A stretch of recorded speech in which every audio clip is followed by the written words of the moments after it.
Amém, pessoal? Antes de nós começarmos a nossa aula, vamos orar? Nós vamos falar sobre família, capítulos 7 e 8 da nossa apostila física. Amém?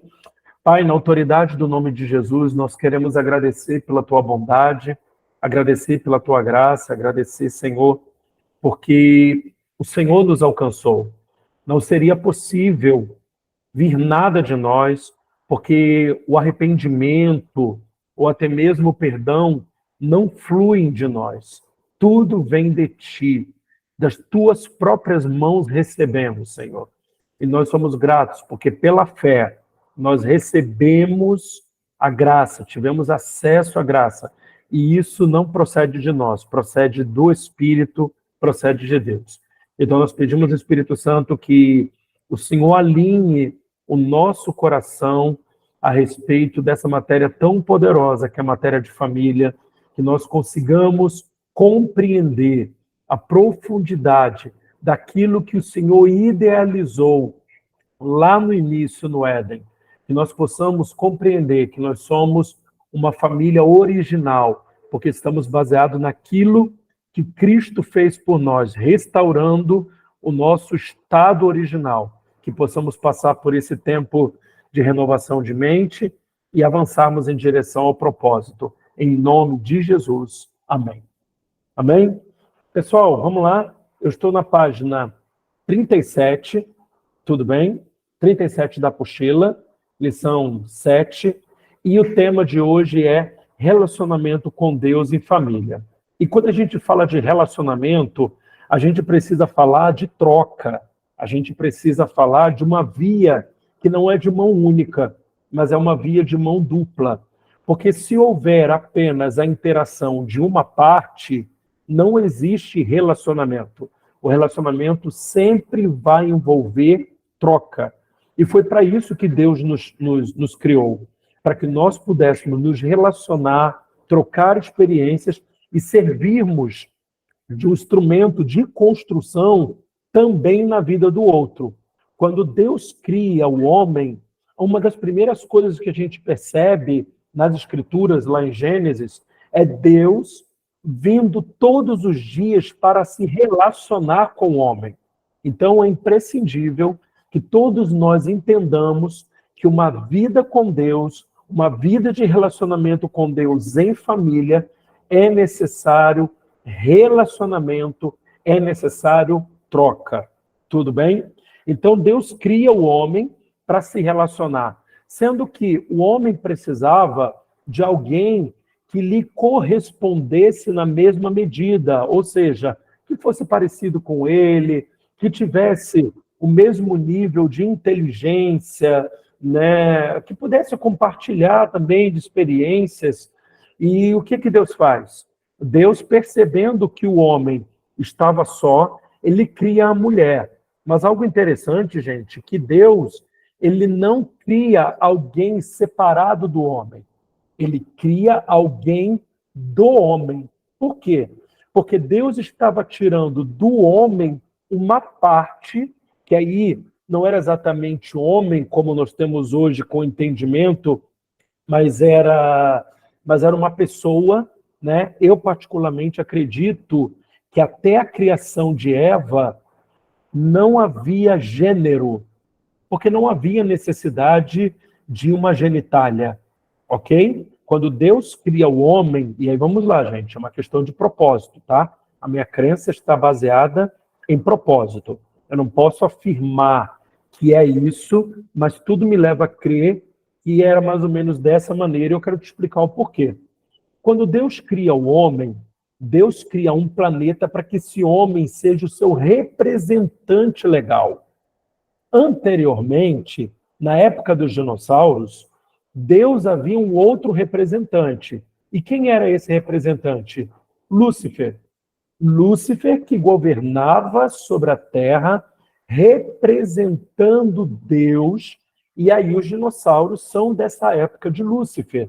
Os dinossauros não são da nossa época, até porque há uma incompatibilidade de fauna, de flora, existe a incompatibilidade. Eu particularmente acredito que o meteoro que que caiu na Terra e trouxe a extinção dos dinossauros, era o próprio Lúcifer, que foi derribado do céu e caiu sobre a Terra.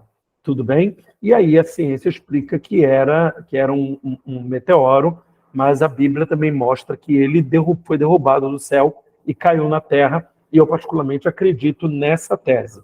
Então, o que acontece? A Terra, ela é criada, fauna e flora para dinossauros, representante Lúcifer, tudo bem? E quando Lúcifer se rebela e ele é jogado na Terra, e a Terra fica sem forma e vazia, ela fica num caos, nesse momento não há nenhum representante, tudo fica bagunçado, ok? Vocês têm que lembrar que Lúcifer, apesar de perfeito, ele não era a imagem e semelhança de Deus, ok? Quando Deus reorganiza a Terra, e aí nós temos nas Escrituras duas palavras bem importantes para essa interpretação, para essa linha teológica que eu particularmente acredito, que é as palavras bará e asa. Bará é a palavra criou no português. E Deus bará céus e terra. O que é a palavra bará? Bará quer dizer criar algo do nada. Quando Deus diz e haja, o que é o haja? O haja é o asa. O que é o asa? Colocar no lugar algo que já existe. Então, o que Deus vai fazendo? Deus vai colocando o sol no seu lugar, vai separando o firmamento da terra, os mares, a questão da água doce, separando as águas, traz também, colocando a lua no seu lugar. E agora, Deus ele toma um cuidado de criar uma fauna, uma flora, que fossem compatíveis com o representante que ele colocaria. Então, Deus cria Adão, o Adamá, Deus cria Adão para ser o seu representante. Tudo bem? Deus coloca Adão, a sua imagem e semelhança. Deus dá de si para ele, dá a sua natureza, dá o seu caráter, suas características para Adão, e Adão, ele é criado para governar a terra, numa embaixada chamada jardim, ok? Existe uma embaixada chamada jardim. Deus percebendo que Adão, dotado de toda inteligência, dotado de toda a natureza de Deus, Adão se sentia solitário. Perfeito? E aí o que Deus faz? Nesse momento eu acredito que Adão não tinha um pênis. Ok? Porque não havia uma necessidade. Deus faz Adão cair no sono e Deus tira de Adão uma parte da sua existência. Ok? E aí Deus tira a parte sensível, mais sensível de Adão e coloca na mulher. Ok? Então, a Eva é criada exatamente parecida com Adão, porém, Deus faz com que eles tenham a capacidade de se relacionarem, tanto fisicamente, emocionalmente e sexualmente. Tudo bem? E aí eu acredito que Deus cria a nossa genitália como a gente conhece hoje, de macho e fêmea. Para quê? Para que houvesse esse contato pleno, essa comunicação plena, essa intimidade. Tudo bem? Ok? E nesse momento, Deus aí dá uma ordem. Já que eu criei macho e fêmea, agora vocês vão multiplicar. E qual é a finalidade da multiplicação de vocês? Fazer com que o que existe na embaixada, no jardim, se expanda sobre toda a terra. Então, o governo de Adão agora teria representantes. E quem eram esses representantes? Os descendentes de Adão e Eva, os filhos de Adão e Eva. né? Quando a gente abre a Bíblia, lá no Salmo de número 115, se você puder, você abra lá comigo, por favor. O Salmo de número 115, ele é muito interessante, porque vem escrito assim, no verso, se eu não me engano, é o verso 16.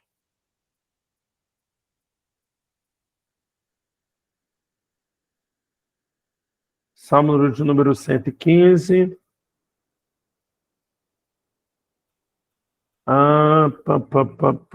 Não pode tirar. Façam tudo aquilo que confiam. Eu estou aqui, eu estou utilizando a Bíblia judaica. Aí eu estou meio perdido aqui no versículo. Adonai abençoará grandes e pequenos. Tá aqui. Versículo 16, gente. Certinho, como eu tinha dito. O céu pertence ao Senhor, ou pertence a Adonai, mas a terra ele deu aos filhos de Adão, ou ele deu aqui, como diz a minha Bíblia judaica, ele deu à humanidade. Por que ele deu à humanidade? Porque ele deu a capacidade e também a missão de Adão e Eva, junto com seus descendentes, espalharem o governo de Deus sobre todo o planeta. Ok? Então, a gente percebe que o propósito de Deus, gente, era governo. Só que o governo também envolve relacionamento. Ok? E esse relacionamento, aonde que ele começa? Eu dei essa volta toda para quê? Aonde que o relacionamento começa? A nossa preparação para o relacionamento deve começar dentro de casa, dentro do lar, ok? Porque a família é nada mais, nada menos do que uma representação de uma família que existe no céu. Nós temos lá Deus Pai, Deus Filho, e nós temos o Espírito Santo, que aqui eu não estou dizendo que é uma mulher, mas eu estou dizendo que é ele que faz conosco, no nosso dia a dia, as competências de uma mãe, que consola, que encoraja. Não estou dizendo que é feminino, tá, gente? Porque Deus não tem gênero, ok? Mas para nós podermos entender, né, o que ele deu para a família, a gente começa a compreender que existe um Deus que tem a paternidade, mas é também aquele que tem o encorajamento, que tem, sabe, o colo, que tem o acolhimento. Tudo isso nós encontramos na pessoa do Espírito Santo. Perfeito? Tá bom? E Deus prepara o ser humano para se relacionar com ele e para nos relacionarmos uns com os outros com a família. Uma família que é disfuncional, ela vai trazer muitos prejuízos para aquele ser humano. Por quê? Uma família disfuncional vai trazer prejuízos também para os relacionamentos naturais e também os relacionamentos espirituais. Quando eu estou falando de relacionamentos espirituais, de nós reconhecermos a paternidade de Deus e a dependência do Espírito Santo. Ok? Muitas pessoas elas têm dificuldade de relacionamento porque esse problema, gente, ele começa dentro de casa. Quando você não tem uma família funcional, quando eu falo de família funcional, gente, é funcionar minimamente de maneira equilibrada. Ok? Uma família, a gente sabe que toda família tem problema porque todos nós estamos em obras, ninguém aqui é perfeito, ok? Somos perfeitos em Cristo, mas estamos avançando nisso todos os dias, de glória em glória, com a mente sendo transformada pelo Espírito. Mas uma família, ela precisa ser minimamente curada. Por quê? Porque uma família que não é minimamente curada, ela vai transmitir as suas doenças para os seus descendentes. E que doenças são essas? Não estou falando de doenças genéticas. Eu estou falando de doenças emocionais.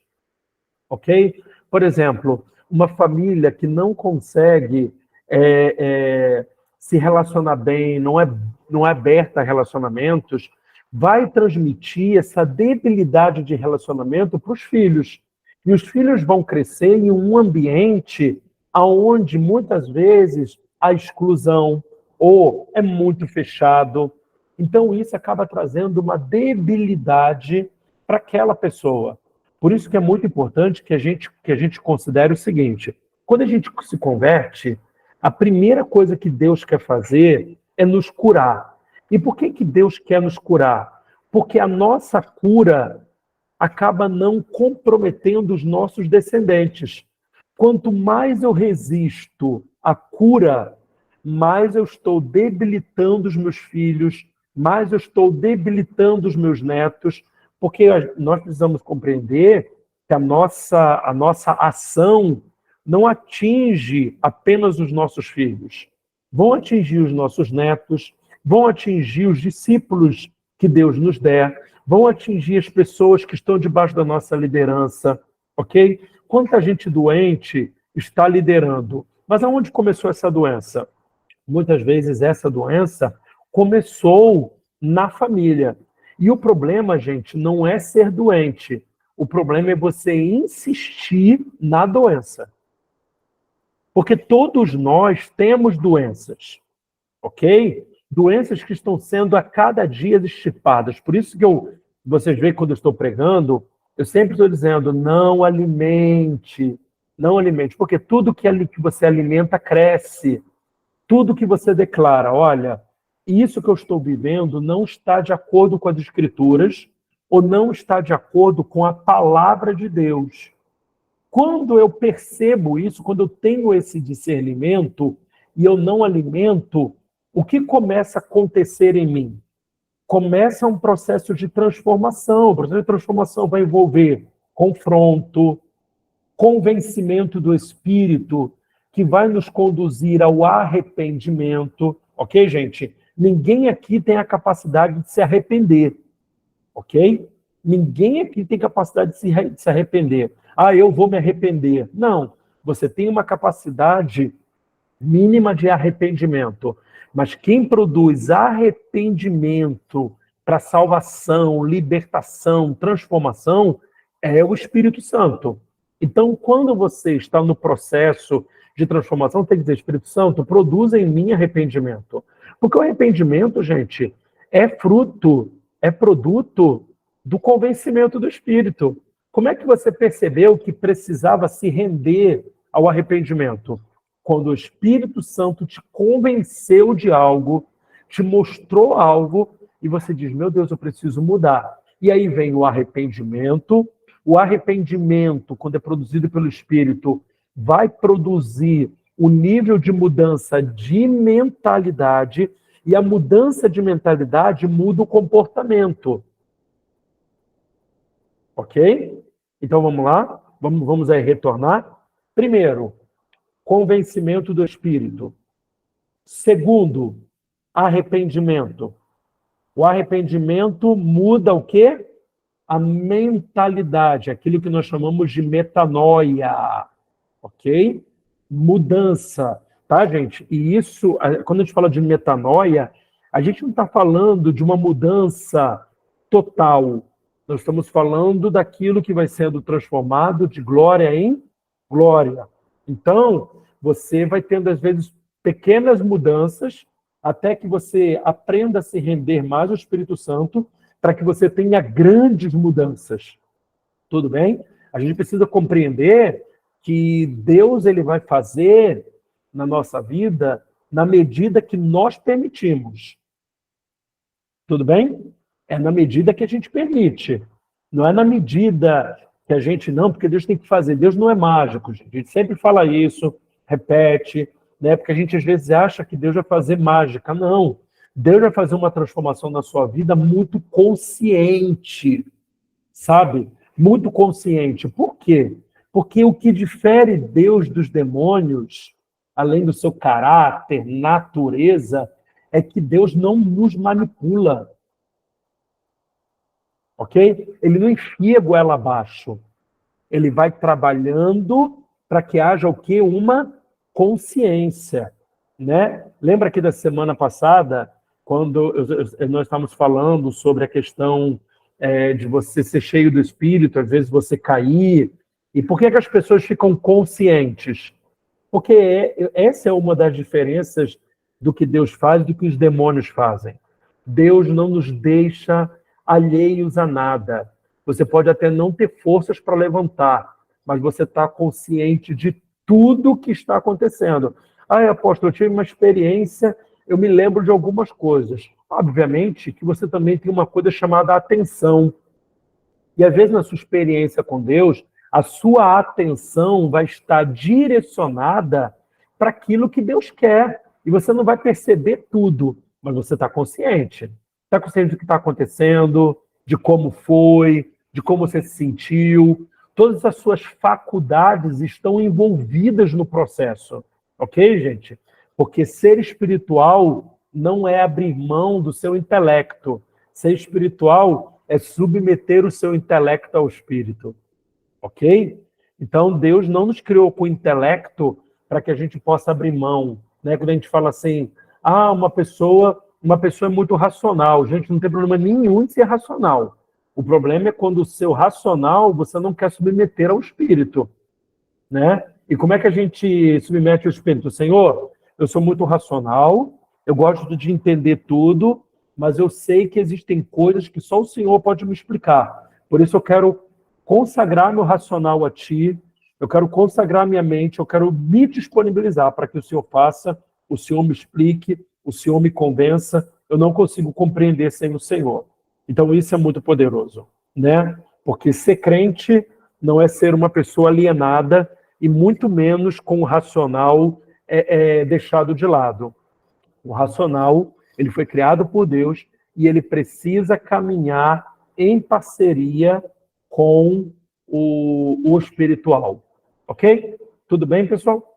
Então, voltando aí a falar sobre relacionamento, todo relacionamento, gente, ele começa dentro da família, na família que a gente é preparado, que a gente é moldado, que o nosso caráter é formado. Não sei se vocês sabem, mas 50% do caráter de uma pessoa é formado até os 6 anos de idade, 6, 7 anos de idade. Então, quando você cria uma criança, o caráter está sendo formadinho. Há 7 anos, gente, o caráter da criança está formado, 50%. Os outros 50% é aquilo que a gente vai inserindo. Por isso que é muito importante, nos primeiros anos de vida, você fazer um processo chamado modelagem, que é você modelar, dar limites, dizer o que pode, o que não pode, sempre com explicação, porque a criança ela precisa compreender, ok? Dar limites, eu já falei.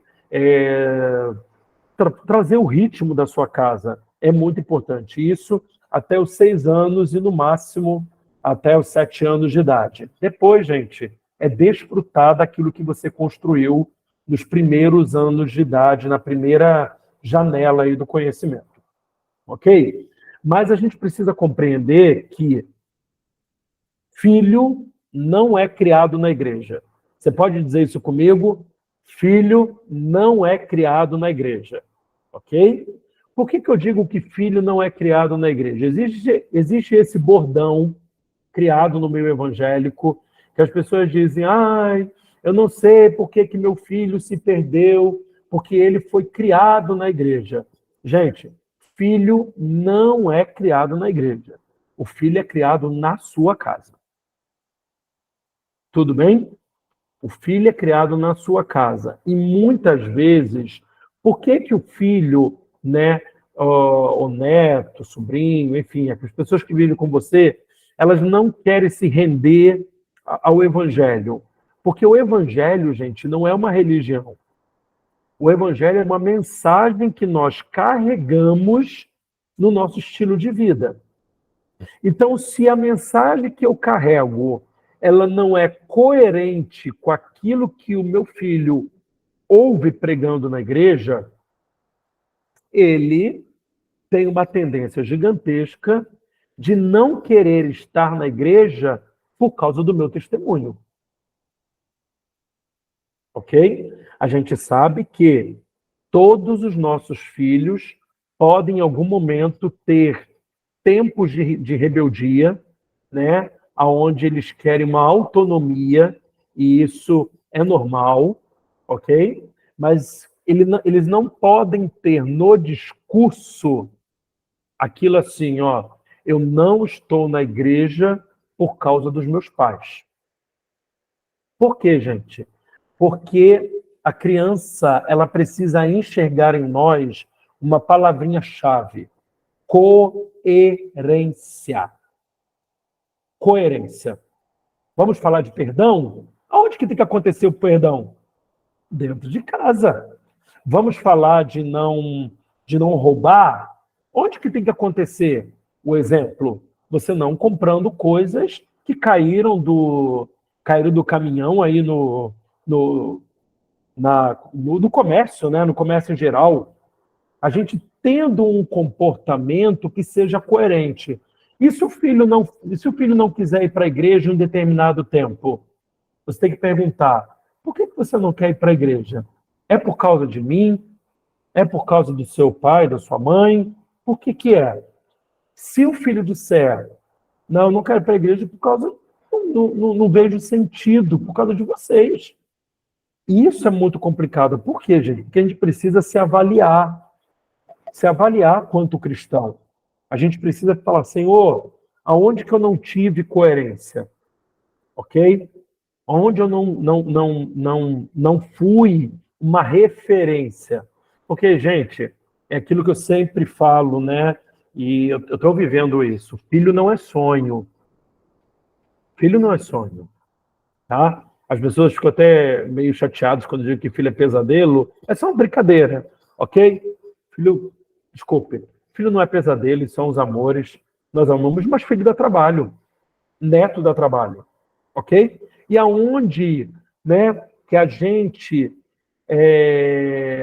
vai ensinar os nossos filhos? Dentro de casa, no nosso dia a dia, no nosso comportamento, permitindo que o Senhor nos cure, fazendo uma coisa que a gente precisa lembrar sempre: o culto em família. Quando fala de culto, gente, não estou falando de montar um culto com louvor. Não, se você quiser fazer, beleza. Mas é orar juntos, trazer uma palavra, né, para abençoar a família, ter um momento de comida em família, né? A gente agora tem falado menos sobre isso, sobre a questão do Dia da Família, mas o Dia da Família, gente, ele é importante não para a gente tirar um dia apenas, mas é para a gente formar vínculos, para a gente poder se assentar, conversar, saber como é que estão as coisas, ver um filme juntos, né? A gente poder dividir momentos de dificuldade. Eu achei muito interessante, vou contar um testemunho aqui. Eu comentei com as crianças aqui em casa a respeito da dificuldade de um amigo meu do curso de turismo. E eu falei para as crianças: olha, eu estou muito feliz porque aconteceu uma coisa muito boa no curso, mas eu estou muito triste porque essa mesma coisa que aconteceu não aconteceu com um amigo meu.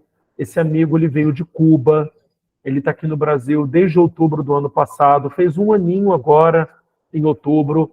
Ele passa muitas dificuldades e eu queria muito que acontecesse. E eu falei com as crianças: vamos orar e tal, aquela coisa toda.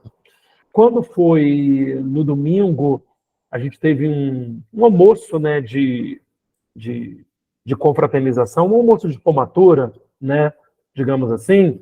Esse meu amigo veio contar que aconteceu a coisa boa também com ele.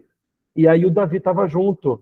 E eu falei: olha, Davi, lembra aquilo que a gente orou, que a gente pediu a Deus, para Deus fazer na vida do tio? Deus fez. É muito legal, né? Porque ele teve aquela experiência de Deus fazer, de Deus agir, e na vida de uma pessoa que era incrédula. A vida de uma pessoa que é incrédula, né? E esse meu amigo, você sabe, né, um país que não tem, né, a pregação do evangelho com a liberdade que a gente tem aqui. E esse amigo teve a oportunidade de presenciar a minha família orando para que ele conseguisse o objetivo.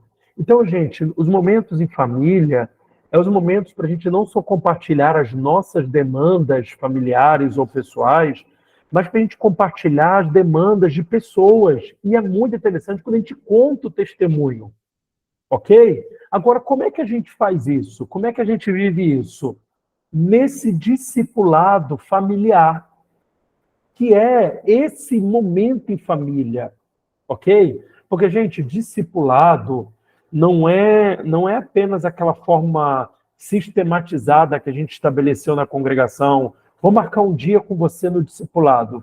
O discipulado, ele acontece nos momentos mais improváveis, nos momentos mais simples. É o momento de um café, é o momento do almoço, é o momento quando a gente está andando na rua. Eu estou sendo discipulado por alguém, eu estou discipulando meu filho. É quando eu estou indo na rua e eu falo para o meu filho, tá vendo aquela pessoa ali? Aquela pessoa, né? A Aline fez isso ontem. Ontem foi o dia da nossa família, né? E a gente levou as crianças na praça para eles correrem um pouco, para passear. E aí a Aline mostrou uma criança que estava vendendo bala no sinal. Aí a Aline falou, crianças, vocês estão vendo aquele menino ali vendendo bala? Aquele menino não teve a mesma oportunidade que vocês estão tendo. Vamos ser gratos? Vamos ser gratos a Deus por aquilo que temos? O que a gente está fazendo, gente? Discipulado. Ok? É você olhar uma situação na rua e chamar atenção para aquilo. É você ver uma pessoa apanhando na rua e mobilizar a família. Gente, vamos orar por aquela pessoa. Aquela pessoa ali está com uma dificuldade. É vocês falarem de uma pessoa da igreja que está tendo uma dificuldade, às vezes não falar de uma maneira tão aberta, mas dizer, olha, tem uma pessoa na igreja precisando da nossa oração. Vamos orar. O que isso ensina, gente? Isso ensina empatia, isso ensina unidade, isso ensina amor, ok? Como que acontece isso? No relacionamento na família, que fala desse relacionamento com Deus em família. Que eu posso fazer com discipulado familiar, perfeito? Eu posso também, né? Sentados à mesa, amém, gente? Diga comigo, sentados à mesa. Amém? Você não senta na mesa. Porque se você sentar na mesa, não vai ter como. Então, sentados à mesa. Ok? Então, como é que eu posso fazer sentado à mesa? Estou ali, vamos orar, vamos conversar como é que está na escola, vamos compartilhar, separa um tempo para isso. Ai, apóstolo, eu não tenho o dia inteiro para fazer o dia da família. Mas você pode fazer à noite da família. Reunir seus filhos, honrá-los, ok? Montar aquela mesa bonita. Olha, vou fazer a comida gostosa hoje para a gente. Ou a gente vai pedir uma comida, se tiver um dinheirinho sobrando, vou pedir uma comida. Vou pedir uma comida. Hoje é o dia que eu vou pedir a comida para honrar fulano. Porque hoje é o dia de honrar fulano. Você pode honrar cada um em um dia. Hoje vamos pedir comida que Bertano gosta, porque Bertano hoje vai ser honrado. É a gente gerar esses momentos em família. Por quê, gente? Famílias doentes vão gerar crentes doentes. E nós não podemos propagar a doença que nós recebemos dos nossos pais. Você ser doente porque você veio de um pai, de uma mãe atribulado, é uma coisa. Você transmitir doença sendo crente é outra, ok? Porque a pior coisa é falar assim, rapaz, isso é complicado. Aí quando tu olha assim, pai, mãe, crente, sangue de Jesus tem poder. Não é verdade? Quantos testemunhas a gente ouviu. E fulano é estranho, né? Fulano é atribulado. Aí tu fala assim, mas o pai dele, tudo crente, presbítero, pastor, sei lá, né, diácono. Não é? Não é muito triste isso? E às vezes o pai e a mãe viveram tão dentro da igreja que esqueceram de levar a igreja para dentro de casa também, ok? Esqueceram de serem pai e mãe, simplesmente, de brincar, gente. Brincar de pique-pega dentro de casa, é de Deus, sabe? Uma vez eu estava vendo aquele seriado The Chosen, né? Que eu indico para todo mundo ver, The Chosen, eu acho muito legal, porque o Jesus que está ali é um Jesus muito humano, é um Jesus muito, muito gente, né? E aí um dia eu vi Jesus dançando numa festa. Jesus dança na festa. Eu acredito nesse Jesus que dança na festa, que se diverte, que faz piada, gente, que vive a vida com empatia e gera relacionamentos. Então, gente, você aqui na apostila diz, né? Separa um tempo para você orar em família, leia a palavra, ainda que seja alguns versículos, fale sobre ela, ore, né? Por exemplo, vós sois o sal da terra e a luz do mundo. Ore para que a sua família seja o sal da terra e a luz do mundo. Gere uma reflexão em que nós temos sido o sal da terra e a luz do mundo, ok? Eu lembro, aqui a gente sempre orava pelas crianças, né? A gente sempre ora para que o Davi tenha isso, o Laís tenha aquilo, mas muitas coisas que as crianças tinham dificuldades, a gente colocava em oração. A gente colocava em oração e eles viam Deus fazendo, né? Às vezes Laís pede, eu queria um sorvete. Eu falei, não tem sorvete, vai orar. Vai orar para que Deus dê o sorvete. E, gente, é muito engraçado, porque assim, Deus supre as necessidades mais simples, que a gente acha que Deus não está atento, e Deus está. Deus está atento ao sorvete da criança. E às vezes vem o dinheiro para a tua mão, e você pergunta para o Senhor o que é. Deus fala assim, é o sorvete do teu filho está pedindo sorvete. Entende? Então, é muito interessante isso, como Deus, ele nos surpreende, suprindo com pequenas coisas. Eu quero chamar a atenção também de vocês para esse tempo de adoração. O que é o tempo de adoração? É você cantar uma canção, é você frisar que tudo que você faz tem Jesus como centro, porque, gente, a adoração não é apenas música ou dança. A adoração é você colocar a sua vida em serviço para glorificar a Jesus, ok? Então, é importante que você gere essa mentalidade, esse entendimento a respeito de adoração como sendo um ato de serviço, como sendo algo que você faz para a glória de Deus. A comida está gostosa? Glória a Deus. Eu fiz adorando a Ele. A roupa está bem lavada? Glória a Deus. Eu fiz adorando a Ele. Amém, gente? A casa está bem arrumada? Glória a Deus. Eu fiz adorando a Ele. Ok? Tudo que fazemos precisa Jesus ser glorificado. Ele precisa estar no centro. Ok? Então, crie um ambiente que glorifique a Deus dentro da sua casa. Amém? É um momento, gente, o devocional é um momento íntimo, né? Uma coisa aqui que a Aline tem feito com as crianças, quando elas acordam, é elas terem um tempo de devocional. E às vezes o tempo parece ser pequenininho, mas nós estamos criando um hábito. Então, eles têm que ler e depois têm que explicar o que eles leram, né? E é o interessante que Laís, ela está aprendendo a ler agora, né?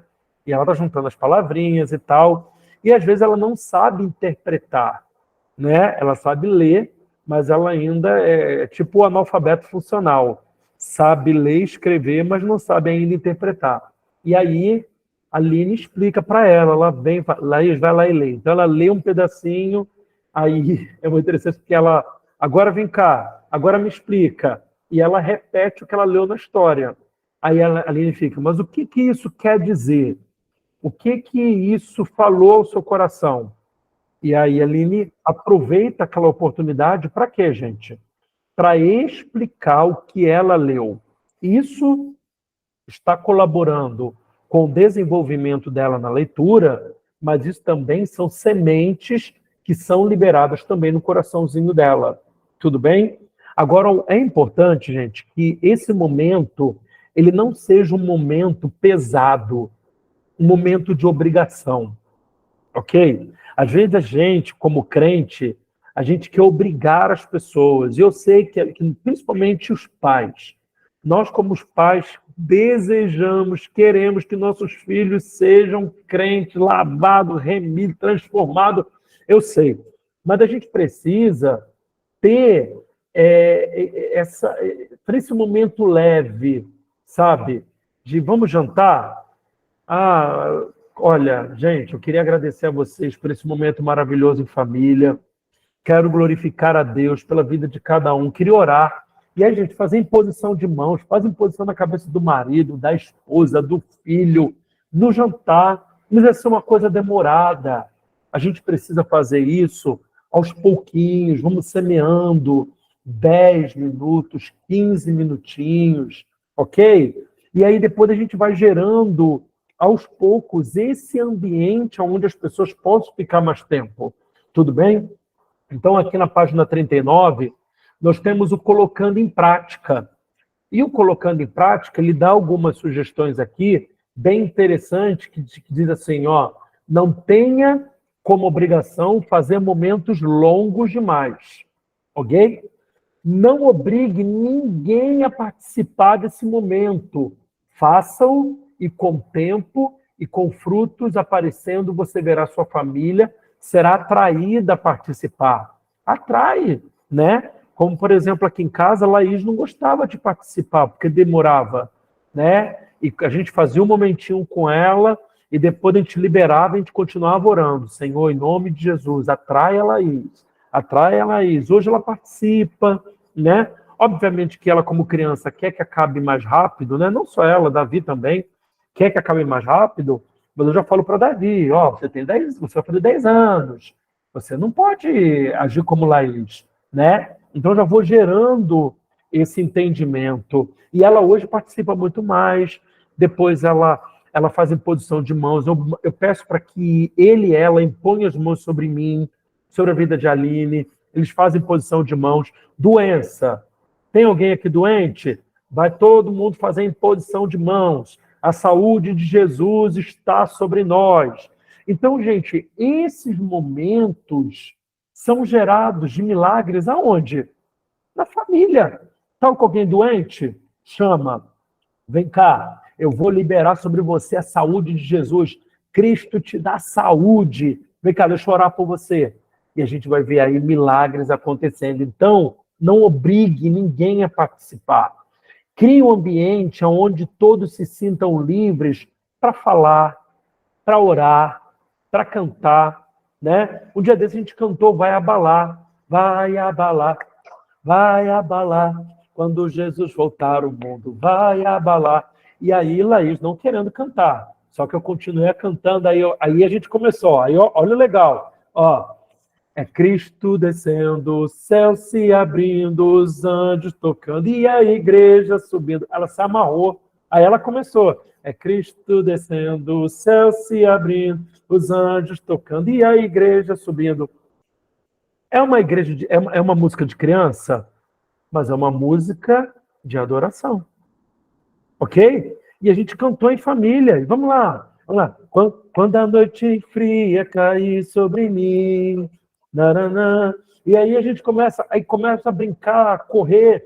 Gente, tem que ser um momento prazeroso. Não pode ser algo chato. Não pode ser algo, principalmente se a gente quer envolver as crianças. Fala, tia Ruth. Não posso deixar de falar, né, apóstolo? Estou Fala, aí minha filha. vendo você falar e eu fico babando. Por quê?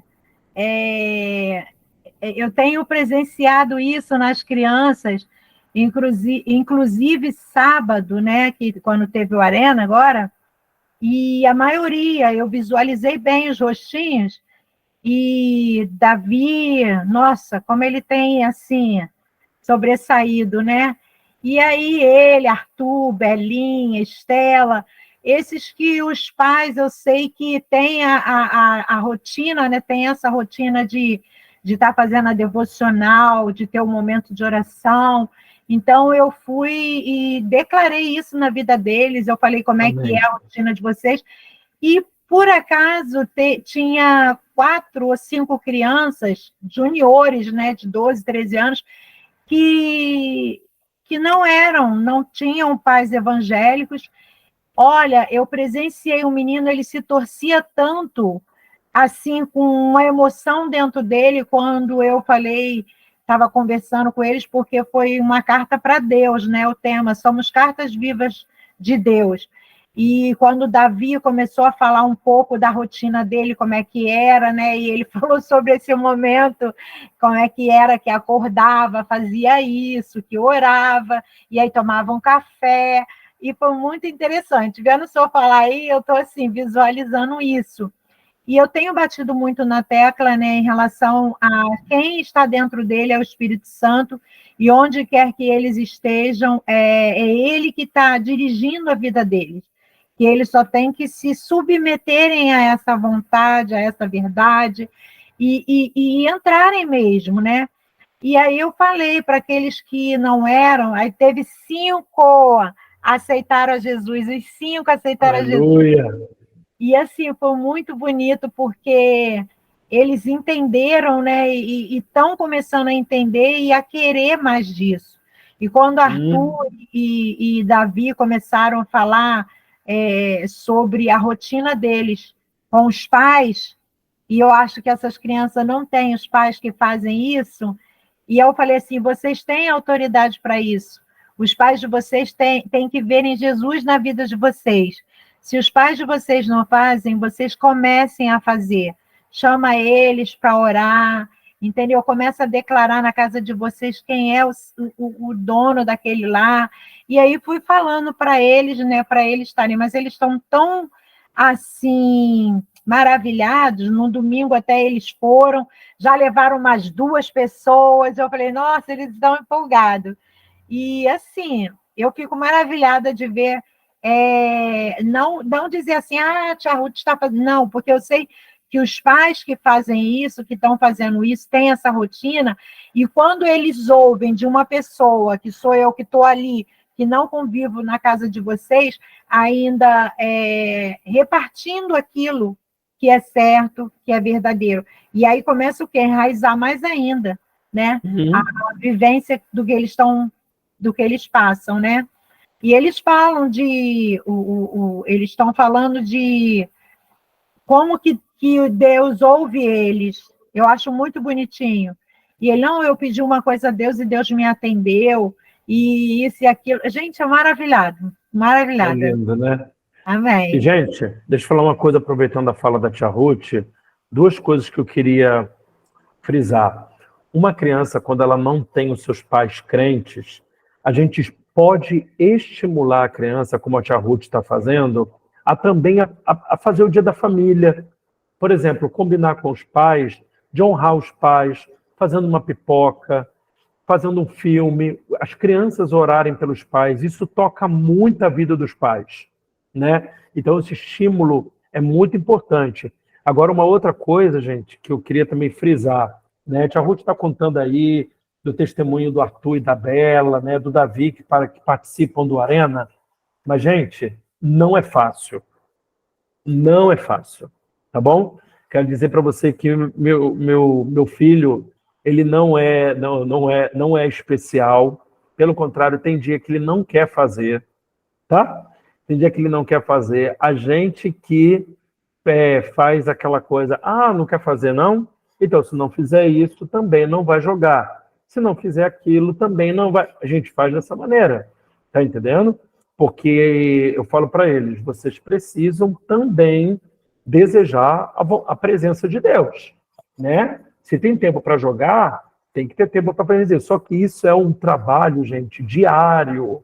É um trabalho diário, tá? Não pensem de maneira nenhuma, você que está escutando a gente, que o filho de um presbítero é alguém especial. É criança como qualquer outra, que não tem vontade, que quer ficar no videogame ou quer ficar no celular. É igualzinho, só muda de endereço, gente. Viu aquela coisa assim, mãe é tudo igual, só muda de endereço? Né? É a mesma coisa. A gente precisa compreender que quem fez as escolhas para ser um presbítero fomos nós e não eles. Ok?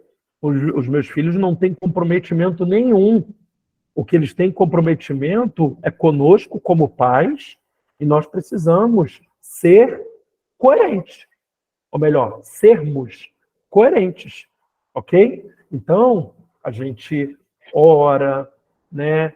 Quando a gente sai de carro, a gente ora, vamos orar, né? A Lene puxa a oração e a gente está ali orando juntos, eu estou concordando. Então, eu quero dizer para vocês que não é um trabalho fácil, não é um trabalho mágico, é um trabalho de formiguinha, é conta-gota às vezes, mas eu quero dizer, Deus faz. Deus faz. Deus está comprometido em salvar a nossa família. O que a nossa família precisa ver em nós é coerência, sabe? É ver o fruto do Espírito em nós. Quando eu digo fruto do Espírito, gente, falo daquilo que o Espírito Santo pode produzir. A gente precisa se render. A gente está gritando muito dentro de casa. Vamos, Espírito Santo, eu estou gritando muito. Me dá domínio próprio. Eu não estou conseguindo ter paz. Espírito Santo, eu não aceito isso. Me frutifique em mim a paz. Eu não estou conseguindo amar. Espírito Santo, em nome de Jesus, frutifique em mim o amor. Então, gente, ser pai, ser avós, é um desafio gigantesco, né? Eu fico olhando muito para a vida de Timóteo, né? Como que Timóteo chegou a ser o homem que ele foi para Paulo? Porque Paulo diz, né? A fé que você imitou da sua mãe Eunice e da sua avó Lloyd. Olha só que coisa maravilhosa. Timóteo, filho de pai pagão, porque o pai dele era grego, o pai dele não servia a Deus, mas ele tinha uma avó e tinha uma mãe que eram tremendas. Então, por causa dessas duas mulheres, Timóteo se tornou o homem que a gente sabe que ele foi na vida de Paulo, ok? Agora, ele se tornou por causa de Paulo? Não. Ele se tornou por causa da fé da sua mãe, da sua avó, e Paulo somente deu continuidade à construção que Deus tinha usado a família de Timóteo. Então é importante, gente, entender que discipulado a gente não pode transferir para outras pessoas. Por favor, trabalhar numa igreja de discipulado, gente, não é transferir responsabilidades. Não, porque o discipulador do meu filho, o discipulador do seu filho é você. O discipulador da igreja, ele apenas coopera com você. Ele apenas vai estar ajudando a você. Mas o discipulador dos nossos filhos somos nós. Ok? Ok? Então, no momento de rebeldia, quando o nosso filho acha que a gente é chato, porque a parte chata fica com a gente, né? De ficar falando, de ficar brigando. E aí a criança, na sua imaturidade, né, o adolescente, o jovem na sua imaturidade, fala, meu pai e minha mãe são chatos. Quantas coisas que eu achava que meu pai e minha mãe eram chatos, que hoje eu falo, meu Deus, obrigado pela chatura deles. Não é verdade? O discipulador da igreja, ele vai cooperar com a gente, ele é um aliado, né? Ele é um aliado, ele não é um substituto. Porque existem muitos pais que querem que o discipulador dê jeito. Gente, discipulador não dá jeito em ninguém, não. Quem dá jeito é o Espírito Santo. Mas os primeiros a estarem comprometidos com o discipulado da nossa família somos nós. Perfeito, pessoal? Sim ou não? Até aqui, todo mundo em rima, todo mundo certinho, tudo bem? Então, a gente ensina, gente, de que maneira? Com exemplo. Como eu falei com vocês, aqui na página 40, a gente ensina pelo exemplo, sendo esse exemplo, sendo essa referência, né? A gente ensina fazendo, não é? Não é dizendo para o filho, faça o que eu digo, mas não faça o que eu faço. Isso não rola. A palavra de Deus diz, né, em Efésios, para a gente não irritar os nossos filhos. Como que a gente irrita um filho? Sabe como a gente irrita? A gente irrita o filho com a incoerência. E é isso que Paulo está dizendo aqui para a igreja de Éfeso. Olha, não irrite os filhos, não sejam incoerentes. Por quê, gente? Porque muitas vezes, aqui, Efésios capítulo 6, versículo 4. Pais, não irritem seus filhos, nem façam deles pessoas ressentidas. Em vez disso, eduque-nos com o tipo de disciplina e instrução proveniente do Senhor. Qual tipo de disciplina e instrução proveniente do Senhor, gente? Coerência. Exemplo. Ok? Os nossos filhos serão bondosos se eles verem em nós bondade. Os nossos filhos serão educados se nós formos educados. Quer ver uma coisa interessante aqui em casa? Né? A gente começou com isso e as crianças fizeram. Por exemplo, a gente diz assim para eles, filho, você pega isso aqui para mim, por favor? Faça isso aqui, por favor. Aí quando eles fazem, falam assim, obrigado. Aí como é que eles fazem? Papai, você pode me dar meu leite, por favor? Você pode fazer isso aqui, por favor? E quando a gente faz, o que a gente diz? O que tem que dizer? Obrigado. Então, com o nosso exemplo, as crianças começaram a assumir isso. Aí você fala assim, apóstolo, sua mãe fazia isso? Não. Seu pai fazia isso? Não. Meu pai e minha mãe faziam, né? Não meu pai, né? Mas minha mãe. Aquela gritaria, aquela coisa desequilibrada, né? Gritando, vai lá, imprestável, né? E tal. E aí, o que eu falei? Eu preciso ser diferente daquilo que eu recebi. E aí, eu tinha para receber, eu tinha a referência? Não, mas eu tenho a palavra, mas eu tenho o Espírito.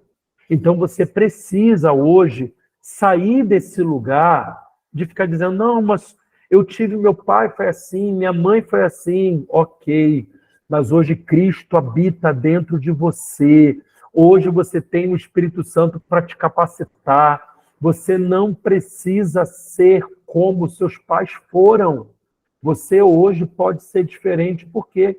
Porque Cristo habita dentro de você. Ok? Se existe alguma coisa que você não está conseguindo, diga, Espírito Santo, eu não estou conseguindo, me ajude, eu me rendo.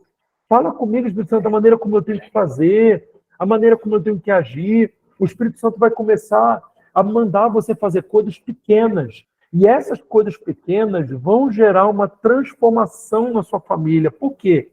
Porque eles vão poder tocar Cristo através de você. Amém? Eu não estou dizendo que não vai ter o dia que você não vai estar bem, que você vai estar meio desequilibrado, mas é o que a gente faz quando a gente está meio desequilibrado? Me perdoe, hoje eu não estou bem, me desculpe, hoje eu não estou bem, mas me ajude, por favor, ore por mim. Chama o teu filho, filho, ora por mim. Chama o neto, neto, ora por mim. Não tem problema nenhum nisso, gente. Nós não precisamos ser super-homens, super-mulheres.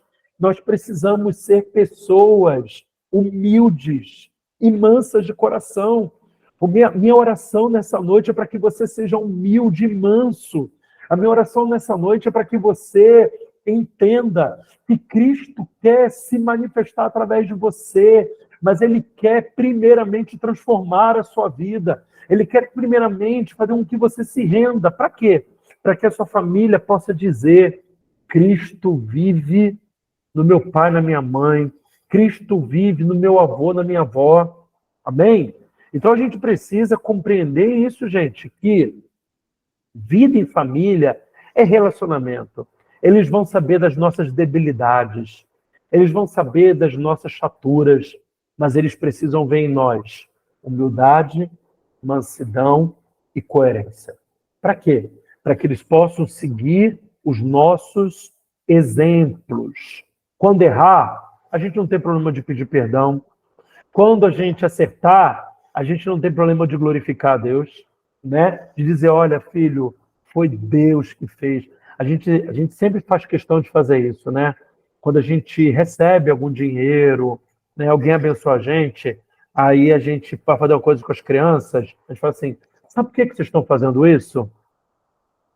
Porque Papai do Céu nos abençoou. Porque Deus nos deu. Porque o Senhor é bom. O Senhor é bom. Né? A Laís estava falando isso. Papai, o Senhor é bom. Eu falei: sempre, filha. Sempre é bom. E por que ela está vendo isso? Porque a gente está falando: o Senhor é bom, o Senhor é bom, o Senhor é bom. A gente está glorificando. A gente agradece a Deus juntos. E, gente, vou falar para vocês. Isso não é fácil. Eu não estou falando aqui de maneira alguma dizendo, né, que a minha família é perfeita, porque não é, tá bom? Ela não é perfeita. Eu tenho plena consciência disso, mas eu estou contando para vocês as coisas legais que a gente faz e que podem ser limitadas, que podem ser ajustadas. O Espírito Santo vai ajudar a gente. Ele está aqui para isso, ok? Para que você seja uma bênção com a sua família, no nome de Jesus. E aí, aqui em Provérbios, capítulo 1, versículos 8 e 9, diz assim, ó: ouça, meu filho, a instrução de seu pai e não despreze o ensino de sua mão. Eles serão um enfeite para a sua cabeça, um adorno para o seu pescoço. Então, gente, a melhor coisa que tem é quando os nossos filhos encontram em nós coerência. É quando encontram em nós humildade. Porque, gente, coerência não é só quando você acerta, mas é quando você erra, você admite que errou e diz: olha, eu errei, eu fiz errado, me perdoe, ok? Né? Eu já gritei com as crianças, gritei, né? Como diz o pessoal por aí, dei um ataque de pelanca, e depois eu fui lá e falei assim: olha, papai fez errado. Papai fez errado, eu quero pedir perdão a vocês. Vocês me perdoam? Vem cá, me dá um abraço, me dá um beijo, me dá um cheiro. Agora, me abençoe também. Então, é importante que a gente mostre, gente, também afetividade na hora de pedir perdão. Como é que a gente mostra afetividade? Vem cá, me dá um cheiro. Vem cá, me dê um beijo, ok? Por quê? Porque isso vai gerando essa coisa, né? Essa coisa melosa, né? Que eu acho até engraçado, porque Laís não é nada melosa, né? Ela por ser autista, eu falo assim para ela: me dá um beijo. Aí ela fala assim: quantos? Eu tenho que dizer para ela quantos, exatamente. E aí uma vez eu falei: eu quero que você me dê 50. E ela contou. 1, 2, 3, 4, 5, 6. E ela foi contando. Eu falei: não é para você contar não, menina. É só para você me dar beijo, me dar um monte de beijo. Entendeu? Então, esse momento de afetividade da Laís eu tenho que arrancar. Do Davi, ele diz: pai, você sabia que eu te amo? Você sabia que eu te amo? Você sabia que eu te amo? Você sabia que... Ele faz isso espontaneamente. Por quê? Porque o temperamento dele ajuda. Né? Laís, colérica igual a mim, não tem costume de ficar falando eu te amo. Né? Mas o que acontece? Às vezes eu me forço para eles aprenderem isso também. Entendeu? Então, às vezes, gente, tem coisa que não faz parte do nosso temperamento, mas a gente tem que, para o Espírito Santo, eu preciso que o Senhor me ajude, porque eu preciso forjar isso. Eu preciso dizer: eu te amo, filho. Eu te amo, olha para mim. Sabia que eu te amo? Entendeu? E isso não é próprio do meu temperamento.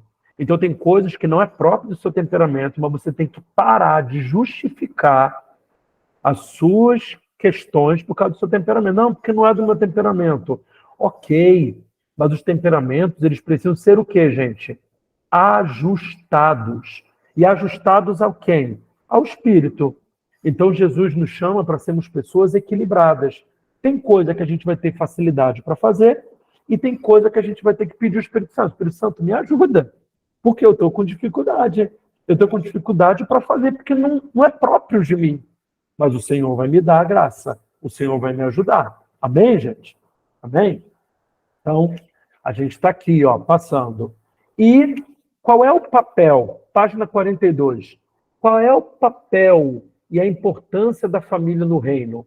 Em Efésios, capítulo 1, do versículos 3 ao 5, as Escrituras dizem assim: Bendito seja o Deus e Pai de nosso Senhor Jesus Cristo, que nos abençoou com todas as bênçãos espirituais nas regiões celestiais em Cristo, porquanto Deus nos escolheu nele antes da criação do mundo, para sermos santos e irrepreensíveis em sua presença, e, em seu amor, nos predestinou para sermos adotados como filhos, por intermédio de Jesus Cristo, segundo a benevolência da sua vontade. É na família que nós aprendemos a sermos filhos de Deus. É quando surge uma doença e a gente se reúne em família e diz assim: gente, vamos orar declarando a falência dessa doença na vida de fulano. E se reúne todo mundo para dizer: Senhor, nós declaramos a falência dessa doença, porque Cristo nos abençoou com toda sorte de bênçãos, e o Senhor nos fez alguém cheio de saúde. Nós temos a saúde de Jesus. É nesse momento que a gente aprende o que a gente coloca em prática a palavra de Deus. Por quê? Porque aquilo que a gente faz em família, a gente vai levar para a igreja. A gente vai levar para o ambiente da igreja. Ok? Por que muitas vezes a gente não consegue adorar na igreja? Porque a gente não adora em casa. Porque a gente não adora em família. Tudo bem? Então é importante. A igreja é um ambiente onde somos considerados uma casa de muitos filhos, uma família de muitos irmãos, independente do histórico familiar. Aqui você tem uma identidade bem definida. Você é um filho, uma filha, um irmão, uma irmã, um pai, uma mãe, ok? Mas aonde que a gente aprende isso? A gente aprende na família, ok? Então a família é esse ambiente de estabelecimento das verdades da palavra no nome de Jesus. Perfeito, pessoal? Terminamos aí o capítulo... terminamos o capítulo 7. Vou dar 5 minutinhos para você. Vamos lá? Ô, Jesus! Uma luta para voltar, meu Deus do céu. Você começa a falar pelo zap, um monte de gente falando, misericórdia. É luta. Mas vamos lá, pessoal. A gente agora está indo para a página 43, falando sobre comunicação familiar. A comunicação é um desafio, né? Porque existe aquele que transmite, ou seja, aquele que é o emissor, aquele que é o receptor, e existe o meio pelo qual, né, você vai transmitir. Vou dar uma lida aqui para vocês poderem compreender o que eu estou dizendo. Quando falamos de relacionamentos, um dos fatores mais complicados é a comunicação. Nem sempre o que falamos é o que o outro entende. Isso acontece muito em pregação, né? Às vezes você quer comunicar algo e você não consegue, e existem cursos até para você aprimorar a comunicação, né? Cada vez mais a gente precisa compreender e buscar esse feedback, né? Esse retorno com as pessoas, se elas estão entendendo de fato o que nós estamos querendo transmitir. Porque às vezes você fala, as pessoas estão balançando a cabeça, mas elas não estão entendendo. Então é necessário ter um feedback. Tudo bem? Nem sempre o que falamos é o que o outro entende. As nossas ações são interpretadas de maneiras completamente diferentes das nossas intenções. Nessa lição abordaremos algumas ferramentas que podem nos ajudar na comunicação. Então, a primeira ferramenta, gente, qual é? É entender o que é a linguagem. O que é a linguagem? É a maneira objetiva de dizer qualquer coisa pelo meio utilizado para se comunicar ideias ou sentimentos, seja através de gestos, símbolos, ok? Os signos são símbolos, né? Como as letras são símbolos, sonoro, que é o verbal, gráficos, que são desenhos, ilustrações, ou também em braille, também de uma linguagem. Sendo assim, a linguagem é a capacidade que possuímos de expressar nossos pensamentos, ideias, opiniões e sentimentos. Entender a forma como o seu interlocutor se comunica torna um pouco mais fácil o entendimento daquilo que se deseja comunicar. Temos alguns estudos que podem nos auxiliar como conhecimento das linguagens de perdão e amor, que podem ser encontradas em livros e estudos. Então, vamos lá. Entender aqui, gente, as 5 linguagens do amor.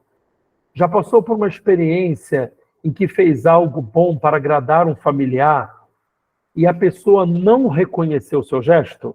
Quem é que já passou por isso? De você fazer algo e a pessoa não reconheceu o que você fez? Ou já se sentiu desvalorizado por sua família por não demonstrar afeto, incentivo ou até mesmo amor por você? Então, a realidade é que amamos e demonstramos amor de maneiras diferentes. E muitas vezes, como alvo ou emissor de atitudes de amor, acabamos por não nos sentirmos amados ou não mostrar o alvo do nosso amor, a sua importância em nossas vidas. A chave para as relações onde dar e receber amor seja compreendido como parte de uma comunicação eficiente. Possivelmente não existe. Porém, temos ferramentas que nos auxiliam a compreender melhor o outro e assim desenvolver uma comunicação através de uma linguagem que a outra possa ser entendida. E também compreender melhor nossa forma de nos comunicar. Devemos estar dispostos, isso aqui é importante, devemos estar dispostos a aprender a linguagem do amor da nossa família. Ok? E nos comunicar com cada um segundo a forma que esta pessoa entende o amor e que isso sirva para dialogarmos e informarmos a maneira que compreendemos o amor por nós. Então, gente, em comunicar o amor deve também ser uma expressão do conhecimento. Tudo bem? Vamos lá. Primeira linguagem do amor, que a gente vai falar um pouquinho, é palavra de afirmação. Ok? Então, vamos lá. Palavra de afirmação. Tiago, capítulo 3, verso 10, diz: da mesma boca procedem bênção e maldição. Meus queridos irmãos, isso não está certo. Então, o que nós precisamos compreender, existem pessoas que se sentem amadas quando nós elogiamos. Geralmente são aquelas pessoas que pedem de você um feedback. Por exemplo, e aí, como é que eu fui? Falei bem? Foi tudo certo? E aí, o que você achou? Essas pessoas, geralmente, elas precisam de uma palavra de afirmação que muitas vezes nós entendemos como carência. Tem pessoas que elas ficam o tempo todo buscando serem afirmadas porque elas têm uma carência de algo. Por isso que eu falo das famílias disfuncionais. Mas a gente precisa compreender também que tem pessoas que elas se sentem amadas quando você as elogia e elas gostam, às vezes, de amar elogiando. Só que essa não é a linguagem do amor de todo mundo. E é isso que a gente precisa compreender. Às vezes a gente vai pegar uma pessoa que não tem o costume de dar palavras de afirmação. E, gente, tudo isso é aprendido. Só que aquela pessoa não teve oportunidade. Muitas mulheres, às vezes, reclamam que os maridos não elogiam. E por quê? Porque o ambiente onde ele foi criado, onde ele foi gerado, não tinha esse tipo de manifestação. a gente só manifesta aquilo que a gente aprendeu. Então, hoje, a gente está aqui descortinando as linguagens, mas muitas vezes a gente não tinha noção disso. E a gente reclama. Por que fulano não me elogia? Porque falta, às vezes, conhecimento. Tem pessoas que, naturalmente, elas vão elogiar, porque é a maneira como elas se sentem amadas. Então, elas semeiam ou elas aprenderam isso dentro do ambiente familiar. Então, você pode começar a exercitar isso elogiando as pessoas da sua família. Por exemplo, quando, às vezes, o filho faz alguma coisa. Uau, filho, muito obrigado por você ter me ajudado. Muito obrigado porque você arrumou a sua cama. E a gente tem aquela velha assim, não fez nada além da sua obrigação. Gente, isso só traz problema, ok? Se a gente perceber que as pessoas elas estão esperando um reconhecimento e a gente só fica, sabe, criticando, né? Igual, por exemplo, o marido lavou a louça, você não diz nada, mulher, o camarada vai dizer, isso não é importante para ela. Tem que elogiar, amor, muito obrigado por você ter me ajudado, muito obrigado por você ter cooperado, amém? Às vezes o camarada não tem aquela percepção de que lavar a louça não é ajuda, mas é cooperar com a casa, né? Porque a casa é de todos nós. Então, hoje em dia, a gente precisa ter essa mentalidade que cooperar com a casa é importante e todos devem fazer parte. Não somente o marido, mas os filhos também. É importante, mulheres, que vocês criem, principalmente os meninos, né, e as meninas, para ajudarem na casa. Não, mas eu não quero que a minha filha seja dona de casa. Mas todo mundo precisa ser dono de casa, dona de casa, porque nessa linguagem de que eu não vou criar minha filha para ficar em casa, é que a gente tem muito casamento acabando porque ela não sabe fazer nada. Ela não sabe nem mesmo arrumar a própria cama, limpar um fogão. E isso deve ser um aprendizado de todos, de meninos e meninas. Por quê? Porque cooperar com a casa não é apenas para mulheres, mas é para todos que moram em uma. Né? Todos que moram em uma casa precisam cooperar com ela, precisam cooperar com a limpeza, precisam cooperar com o ambiente, com a organização da casa. E isso, gente, a gente começa fazendo o quê? Afirmando. Fez uma coisa legal? Ô, marido, que bom. Ô, esposa, que legal isso. Ô, meu filho, muito obrigado. Então, palavra de afirmação tem que fluir, porque muitas pessoas precisam disso. Olha o que diz aqui em Provérbios 18, 21.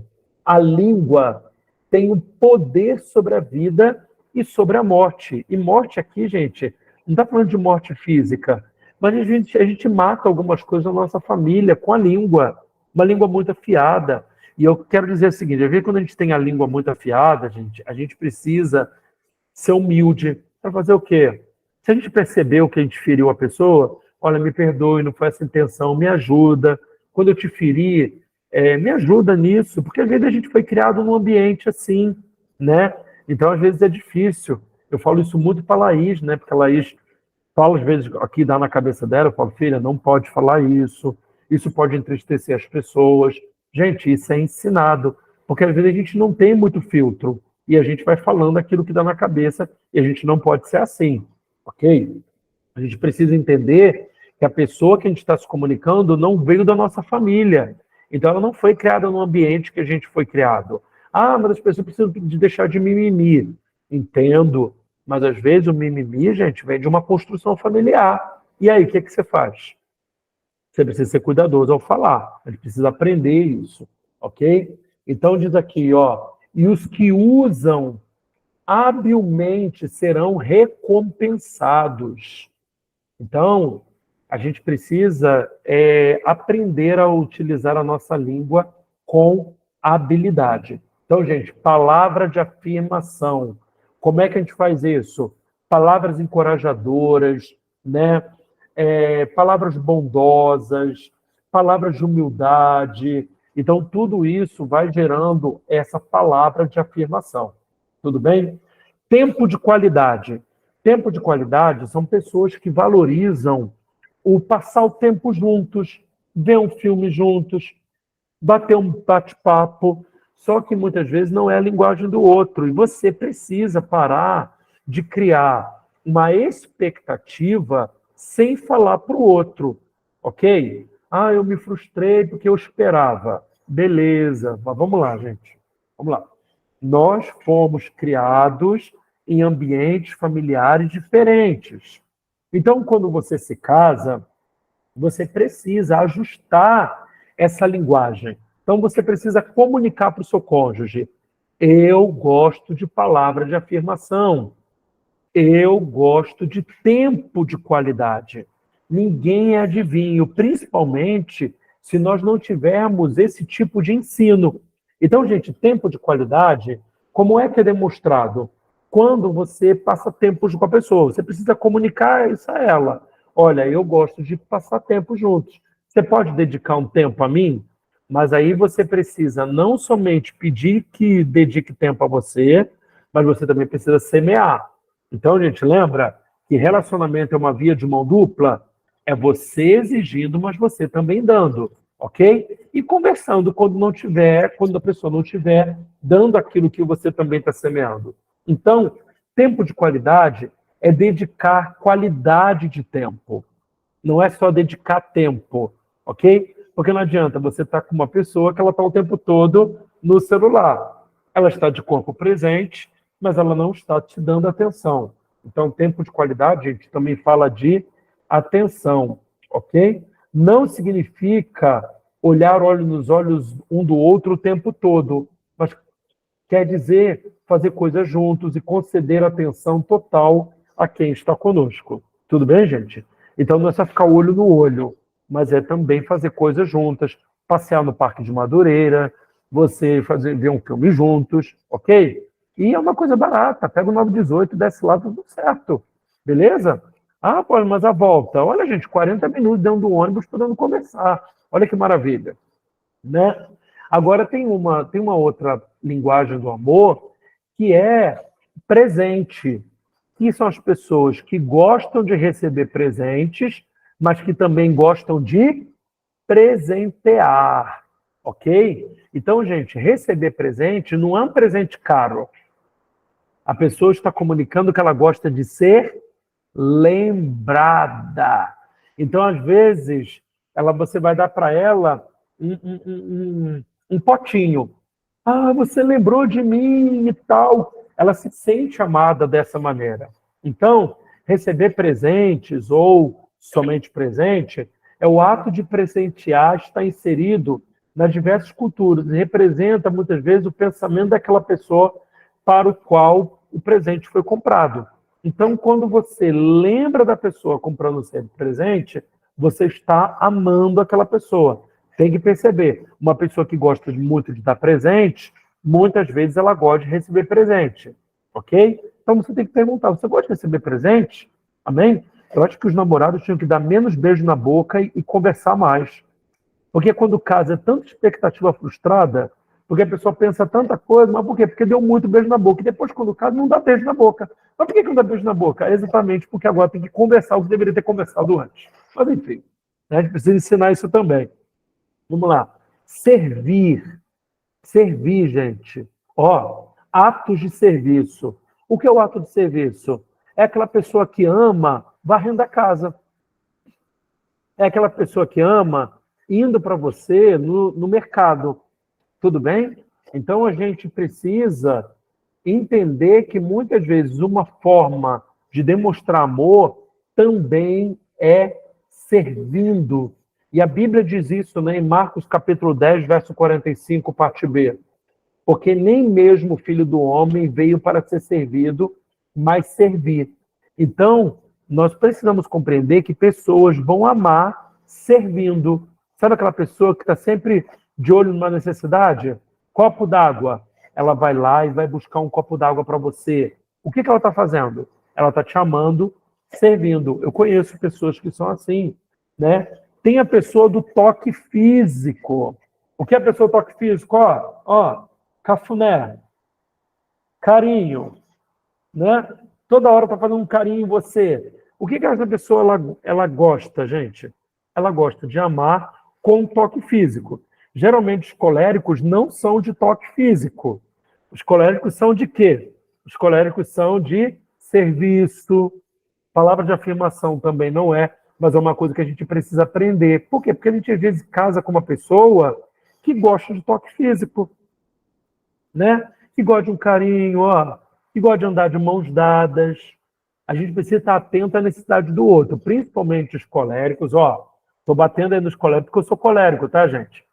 Principalmente os coléricos que são muito narcisistas.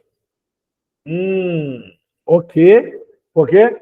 Primeiro eu, minha necessidade, aquilo que eu quero. Gente, isso é narcisismo. A gente precisa aprender a ser menos narcisista, tá?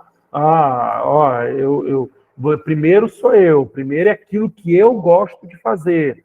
A gente precisa ser mais empático. Por exemplo, eu não gostava muito de ir ao cinema. E a Aline gostava, né? E a gente tem que aprender a ceder, a gente tem que aprender a semear na vida do outro aquilo que a gente não gosta. Aí você fala assim, poxa, mas eu vou fazer aquilo que eu não gosto de fazer? Pois é, a gente precisa aprender a amar como Cristo amou, dando a vida para os nossos irmãos. E os nossos irmãos muitas vezes começam dentro de casa. Dentro de casa, gente, não adianta. Então, o toque físico, que não é muito a nossa vibe, o que a gente vai precisar fazer? A gente vai ter que aprender a fazer um carinho. E daqui a pouco, quando você se força e você pede ajuda do Espírito Santo, o que começa a acontecer? Você começa a fazer aquilo sem perceber. Aquilo se torna parte de você.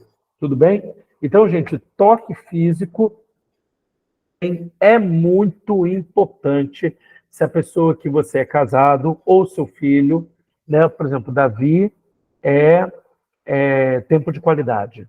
Davi gosta de tempo de qualidade, ele gosta de sentar, ele gosta de ver filme, ele gosta de fazer coisas, ok? Juntos, mas ele é muito generoso, né? Então ele gosta de dar coisas também. Lembrei de você, por isso que ele se sente muito amado quando eu trago um chocolate da rua, né? A Laís, ela, apesar de ser coléricazinha, ela gosta muito também de toque, mas ela não gosta de muito toque, aquela coisa de, sabe, aquela melação toda, mas ela é de toque, entendeu? Mas ela é interessante que quando eu brigo com ela, um dia desse ela fez um sanduíche para mim. Aí eu falei, o que é isso? Eu tinha brigado com ela. O que é isso? Ela falou, um sanduíche para fazermos as pazes. Eu achei o maior barato que ela fez o sanduíche para nós fazermos as pazes. Então, o que é isso, gente? Serviço, ok? Já dá para ver que ela vai ser irmã do serviço, né? Mas a gente pode ensinar também outras práticas, ainda que não seja a inclinação maior dela. Tudo bem? Agora, gente, nós vamos falar aqui sobre 5 linguagens do perdão. E a gente precisa, em nome de Jesus de Nazaré, perdoar como Jesus perdoa. Tudo bem? Mas existem pessoas que elas têm necessidades diferentes. E eu vou precisar ler com vocês, porque é bem complexo. Ok? Vamos lá. 5 linguagens do perdão. Primeiro, manifestação de arrependimento. Essa linguagem é composta por palavras acompanhadas de postura corporal. Parece simples, mas eu sinto muito acompanhado de uma linguagem corporal condizente, sem um mas no final, é algo poderoso para aqueles que entendem o perdão dessa forma. Então, gente, presta atenção, cada um de nós tem uma maneira de lidar com o perdão. E aí tem gente que ela quer que você diga para ela, olha, me perdoe, eu realmente errei, e não pode colocar o mas. Não pode colocar o mas, porque se colocar o mas, ela está se justificando, entendeu? Então, é aprendendo a lidar com o outro. Ok? A gente está aqui, gente, não olhando para nós, o que eu gosto de receber. A gente tem que olhar para as pessoas da nossa família. O que está em foco aqui é a nossa família e não o que a gente quer. Por favor. Tudo bem? Então, tem gente da nossa família que não quer ouvir o mas, entendeu? É aquela, me perdoe, e tem que estar com a cara triste, a cara de tristeza, ok? E não pode ter mas, beleza? Existe o outro que é a aceitação de responsabilidade. Vou ler aqui, ó. Essa é uma variação em relação ao mas. Muitas vezes temos a tendência de justificar nossas ações, não assumindo a inteira responsabilidade por elas. Geralmente dizemos, está certo, eu errei, mas você também errou. Dentro desse contexto, vira um jogo de empurra, onde 2 erros não fazem um acerto. Ao se desculpar com alguém com essa linguagem, se desarme de suas justificativas pessoais e assuma a sua responsabilidade de forma clara, expressando que foi de responsabilidade sua e ocasionou a desavença. Ok? É muito parecido com o de cima, mas o de baixo, ele só precisa que você não coloque o mas. Ele não precisa da cara de triste, ok? Ele só precisa que você diga, olha, ok, eu errei, realmente eu não fiz o certo e vou tentar assumir, vou tentar resolver da próxima vez. Está resolvido, ok? Tem o outro que exige a compensação de prejuízo. Ó, essa linguagem não é necessariamente material, porém esse é um fator fortalecedor dentro desse contexto. Esse conceito de indenização reparatória baseia o senso comum de que, se um erro é cometido, alguém precisa pagar por ele. Essa linguagem precisa de um pedido de perdão acompanhado de preste atenção, o que eu posso fazer para me redimir com você?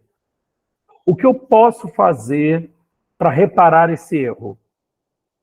Às vezes a pessoa não vai querer nada, mas ela precisa ouvir isso. Ok?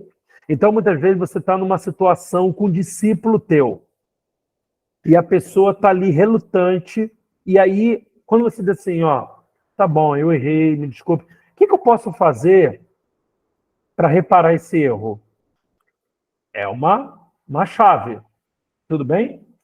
Por ser a linguagem de perdão mais comum de se encontrar, é interessante que essa atitude compensatória esteja em sintonia com uma linguagem de amor da pessoa ofendida, reforçando o perdão com amor por detrás desse pedido, ok? Às vezes a pessoa gosta de receber presente. Olha, para compensar o que eu fiz, eu trouxe presentinho para você. Lembrei de você. Oh, não precisava. Ah, eu te amo, seu cachorro. Eu te odeio, mas eu te amo. É mais ou menos assim, ó. Ah, tia Ruth ali, ó. Já demonstrando. Ok? Tem gente que é o arrependimento genuíno. O que é o arrependimento genuíno, gente? Essa linguagem vem acompanhada de uma postura de mudança de atitude considerável. Não apenas uma fala para diluir a situação. Eu prometo que vou mudar, mas um compromisso com a mudança e os processos que a envolvem.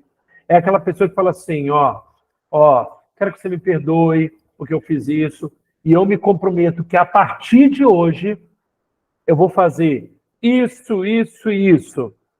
A pessoa precisa ter claro o que você vai fazer para mudar. Entendeu? Então, gente, estou falando aqui para você identificar a pessoa da tua família. O filho, o neto, vamos lá, marido, esposa, tá? E tem aquele que é o pedido de perdão. Sabe aquela pessoa que fala assim, ó, às vezes é simples, para quem tem essa linguagem, um pedido de perdão sincero, olho no olho, é suficiente. Geralmente, quem é assim, gente? Os sanguíneos. O sanguíneo é aquele que fala assim, ó, se tu olhar no olho, fala, ó, me perdoa, eu errei. Ah, eu te perdoo, eu te amo, ó. Como disse ele, ó, ok? É só isso, ok? Então, gente, por que a gente está falando sobre o perdão? Porque muitas vezes, quando a gente tem conflito dentro de casa, a gente não sabe pedir perdão da maneira que aquela pessoa tem como necessidade. E a aula de hoje ela tem como objetivo melhorar a sua comunicação também na hora de pedir perdão. Como que você está lidando com as pessoas da sua família? Às vezes você não está atingindo, você não está tendo uma boa comunicação. Por quê? Porque você não conhece a maneira como ela se sente amada e a maneira como ela se sente quando precisa que você peça perdão. Perfeito? Então, se você não entende a sua família, o que acontece com ela? Ela vai se distanciando de você, ela vai gerando um bloqueio com você. E ela não te ouve mais. E aí você fala, meu Deus, como é que eu vou atingir meu marido? Como é que eu vou atingir minha esposa? Como é que eu vou atingir o meu filho? Senta com ele, senta com ela e diz, olha, eu quero te pedir perdão pelas coisas que eu te magoei. Eu quero te dizer que às vezes eu falo demais. Eu falo a coisa certa da maneira errada. Eu quero te pedir perdão e eu estou comprometido, mas eu quero a tua ajuda. Eu quero te pedir que você me ajude nesse processo. É você tentar ganhar o coração de novo e perceber como que a pessoa que você quer ganhar da sua família de novo se sente amada e como que ela recebe o perdão quando você errar. É importante esses dois fatores, como ela se sente amada e como ela recebe o perdão para ela poder liberar. Vocês compreenderam, gente? Sim ou não? Ficou claro? Porque quando a gente começa esse processo vai demandar esse cuidado para você ganhar sua família para Jesus. Porque a família, gente, é o que a gente tem de mais precioso. O nosso ministério começa dentro da nossa casa. O nosso ministério começa aprendendo a lidar com as pessoas da nossa família. Ok? Então, amados, o que eu quero dizer para vocês, e eu quero finalizar a aula de hoje falando isso.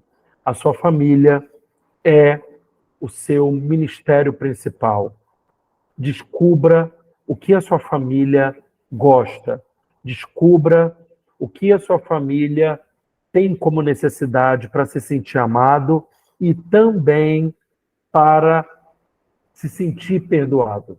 Porque, queridos, se nós não estivermos atentos a isso, a gente não vai conseguir ganhar aqueles que são nossos primeiros discípulos, aqueles que Deus nos deu para cuidar, ok? E aí eu quero que você hoje, não importando o quanto que a sua família já errou com você, porque quando a gente fala de família, a gente sabe que são tantos atropelos, são tantos erros, são tantas coisas. Mas eu quero dizer o seguinte, Deus está nos dando a oportunidade com essa aula de recomeçar. Recomeçar com a nossa família, recomeçar com a nossa casa, sabe? A gente dá um tapa na cara do diabo, que o diabo quer é destruir a convivência da nossa família. O que o diabo quer muitas vezes é nos distanciar da família. A gente está tão próximo e tão distante, né? Com essa coisa de agora ter tanta televisão dentro de casa, televisão em cada quarto, cada um se isola, vendo o seu programa, e a gente, com o celular também, né? E a gente fica tão distante. E essa aula tem o objetivo de reaproximar. E como que a gente se reaproxima? Pedindo perdão. Pedindo perdão, restaurando o relacionamento, pedindo ajuda. Ó, eu tenho errado com você, vamos lá. Não, apóstolo, mas olha só, minha família que errou comigo. Mas se não houver alguém que entenda isso primeiro, você que está assistindo essa aula, você foi chamado para ser o restaurador desse tabernáculo que está caído. O tabernáculo de Davi que está caído precisa começar dentro da tua casa. É com você, é com a sua família, sabe? Levanta, restaura esse tabernáculo, restaura esse lugar de intimidade, restaura esse lugar de relacionamento. A gente aprende que o tabernáculo caído de Davi é um lugar onde não há véus. Rasga o véu. Jesus já rasgou o nosso véu. Rasga o véu da tua família. Vai lá, faz uma reunião, faz um jantar de honra, o jantar de pedir perdão. Gente, eu sou difícil. Gente, eu sou assim, eu sou assado. Me ajuda, ora por mim. Vamos lá, a gente é família, a gente está junto. Não há nada que possa substituir você como pai, como mãe, como avó, como avô, como filho. Não há nada. E a gente precisa hoje derrubar barreiras. A palavra de Deus diz que Cristo derrubou os muros de separação, o muro que separava os gregos dos judeus, o muro que separava pai e mãe, o muro que separava marido e mulher, o muro que separava avós e netos. Gente, o muro foi derrubado. Cristo já derrubou. Que nós façamos a nossa parte.